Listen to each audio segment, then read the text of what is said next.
তো বন্ধুরা, তোমরা সবাই কেমন আছো? আশা করি ভালো আছো। আমিও ভালো আছি। শুভ সকাল। আজকে সকাল সকাল আমি রেসিপি তোমাদের সাথে শেয়ার করব। সকালবেলা আজকে যা যা রান্না করব সব শেয়ার করব। আর আগামীকালকে একাদশী করলাম, আজকে পালন করব। সব নিরামিষ রান্না। পোলাও রান্না করব, বেগুন ভাজি, পটল ভাজি, আলু ভাজি, ডাল, গণবুটের ডাল। তো ডাল অনেকক্ষণ আগে ভিজিয়ে রেখে দিলাম। বুটের ডাল এখানকার মানুষে আবার বলে এটাকে অ্যাঙ্কার, আমাদের নোয়াখালীর ভাষায় বলে বুটের ডাল। তো এই ডাল আমার বলক আসছে, ভেজে উপরে ফেনা কেটে নিলাম। আর এখন কাঁচা লঙ্কা পরিমাণ মতন লবণ দিয়ে বসিয়ে দেব পাশের চুলায় বসিয়ে দিয়ে আমি বাকি রান্নাটা সেরে নেব। তো যেহেতু সকাল সকাল আজকে রান্না করতেছি, 2টা চুলায় রান্না করব যাতে তাড়াতাড়ি হয়। আর ঘুম থেকে উঠলাম আজকে একদম সকাল সকাল, প্রায় 5:30 6টা এরকম বা হবে। তো একদমই আমার ঘুম থেকে সকালে উঠতে ইচ্ছা করে না, তাও আজকে উঠতে হলো। সকালে সকালে রান্না করা লাগবে সেজন্যে।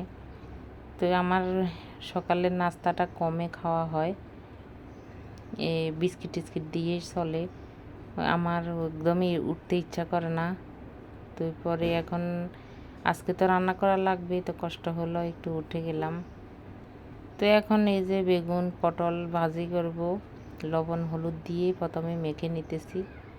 খুব ভালোভাবে মেখে নিলাম। লবণ হলুদ আর মরিচের গুঁড়ি, সামান্য একটু চিনি দিলাম। তো কড়াইতে আমি এখন সরিষার তেল দিয়ে দিব। এগুলো সব মেখে নিলাম, এখন রেখে দেব। তো ততক্ষণ আমি কড়াইতে সরিষার তেল দিয়ে দিলাম। কড়াই খুব গরম হয়ে গেল, তেলটা ঘুরিয়ে ঘুরিয়ে দিলাম যাতে কড়াইটা চারপাশে তেল লাগে। এখন আস্তে আস্তে সবগুলা বেগুন আমি দিয়ে দেব। একটা বেগুনে ভাজি করব। তো বেগুন আমার ঘরে কেউ খায় না, আমি খাই, আমি পছন্দ করি, সেজন্য আমি একটা বেগুনে কিনে নিয়ে আসছি 15 টাকা দিয়ে। এতে একটা বেগুনে ভাজি করে নিতেছি, পোলাওর সঙ্গে খাবো। গরম গরম পোলাওর সঙ্গে বেগুন ভাজি খেতে কিন্তু ভালো লাগে। পোলাও বলো খিচুড়ি বলো, বেগুন ভাজি ছাড়া ভালো লাগে না। একদম লাল লাল করে ভেজে নিলাম। তো ভাজতে ভাজতে একদম নরম তুলতুলে হয়ে গেছে বেগুনগুলি। তো পাকে দিয়ে আবার পটল আমি ভেজে নিলাম। পটলের আমি পুরোপুরি খোসা ফালাইনি, একটু একটু রেখে দিলাম, তা না হলে পটল একটু বেশি নরম হয়ে যাবে। তো পটল আমি আবার উল্টিয়ে দিলাম। পটলের উপাস হয়েছে, উপাসটা হলে আমি পটল নামিয়ে নেব। পটলও হয়ে গেল, তো পটলও নামিয়ে নেব। তো একদম তেলগুলো একদম কালো কুচকুচে হয়ে গেছে, তেলগুলো আমি পরিষ্কার করে নেব। আলুটা ভেজে নেই, পরে পোলাও রান্না করব। তো এর আগে আমি পোলাও রান্নার ফাঁকে পোলাও চালও ভিজিয়ে রেখে দিলাম। পোলাও চাল অনেকক্ষণ আগে ভিজিয়ে রাখা হলো, ধুয়ে জল ঝরিয়ে রেখে দিলাম। তো এখানে পাশে চুলে ডালের ভিতরে এখন ধনিয়া, জিরার গুঁড়ি, হলুদ মরিচ সব কিছুই দিয়ে দিলাম। তো ডাল আজকে আমি ঘুটবো না, আস্তে আস্তে বুটের ডালটা রান্না করব। তো এখন ডাল আমি মানে ফুটছে, কিন্তু ফোড়নটা দেব, এখন দেব না, আর একটু ডালটা খিসুক, তারপর আমি ফোড়নটা দেব। তো আমি চাইছিলাম বুটের ডালের ডালনা রান্না করতে। তো বুটের ডালের ডালনা রান্না করতে নারিকেল লাগবে। তো নারিকেল এখন ফ্রিজে ডিপি আছে, অনেক ঝামেলার ব্যাপার সকাল সকাল। এখন আর এই নারিকেলটা নাই দিলাম। তো এমনি বুটের ডালটা রান্না করব ফোড়ন দিয়ে। পোলাওটা রান্না করব। পোলাও রান্না করার জন্য এখানে তেজপাতা, কাঁচা লঙ্কা ছেঁড়া দিলাম, আর এলাচ, দারচিনি। সাদা পোলাও রান্না করব আজকে। এখন পোলাও চালটা দিয়ে দিলাম। এখানে 1.5 ফোঁটা আমি পোলাও চাল নিলাম।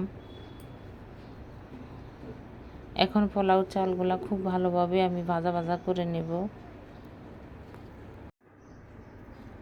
পোলাও চাল ভাজা ভাজা করে পরিমাণ মতন লবণ দিলাম এখানে।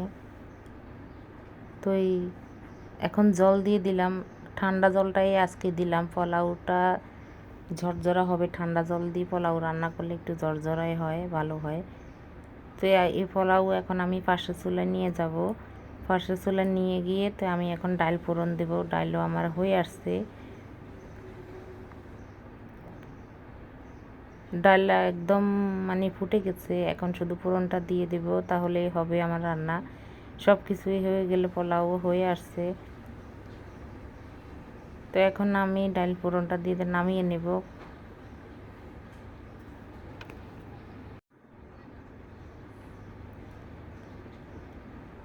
তো এই নিরামিষ আইটেমের রেসিপি আমি আজকে শেয়ার করতেছি, কালকেও শেয়ার করব।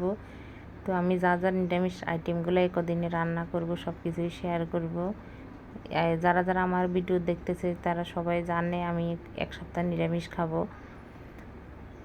তো এখন এই যে ফোড়নের জন্য এখানে পাঁচফোড়ন, তেজপাতা, টমেটো দিলাম, আর এখন ডাল দিয়ে দিলাম। তো ডাল একটা বলক আসলে আমি তুলে নেব। ডালের কালারটা খুব সুন্দর আসছে, হ্যাঁ খেতে কিন্তু ভীষণ মজা হয়েছে। আমি ডালনা রাঁধতে চেয়েছিলাম, কিন্তু ডালনার থেকেও এই ডালটা আমার অনেক বেশি ভালো হয়েছে, খেতে কিন্তু ভীষণ মজা হয়েছে। তো এখন খেতে বসে গেলাম। সকাল এখন বাজে 10টা, একদমই সকাল না, 10টা বাজে গেল। রান্না করতে করতে সবাইকে দিয়ে ধুই এখন আমি নিজে খেতে বসলাম। তো আমার আজকের রান্নার আয়োজন কেমন লাগলো অবশ্যই জানাবে। ভালো লাগলে কাকলি রানী কিচেন একটা লাইক দিবে, শেয়ার করবে। পরবর্তী ভিডিওর জন্য অপেক্ষা। টাটা।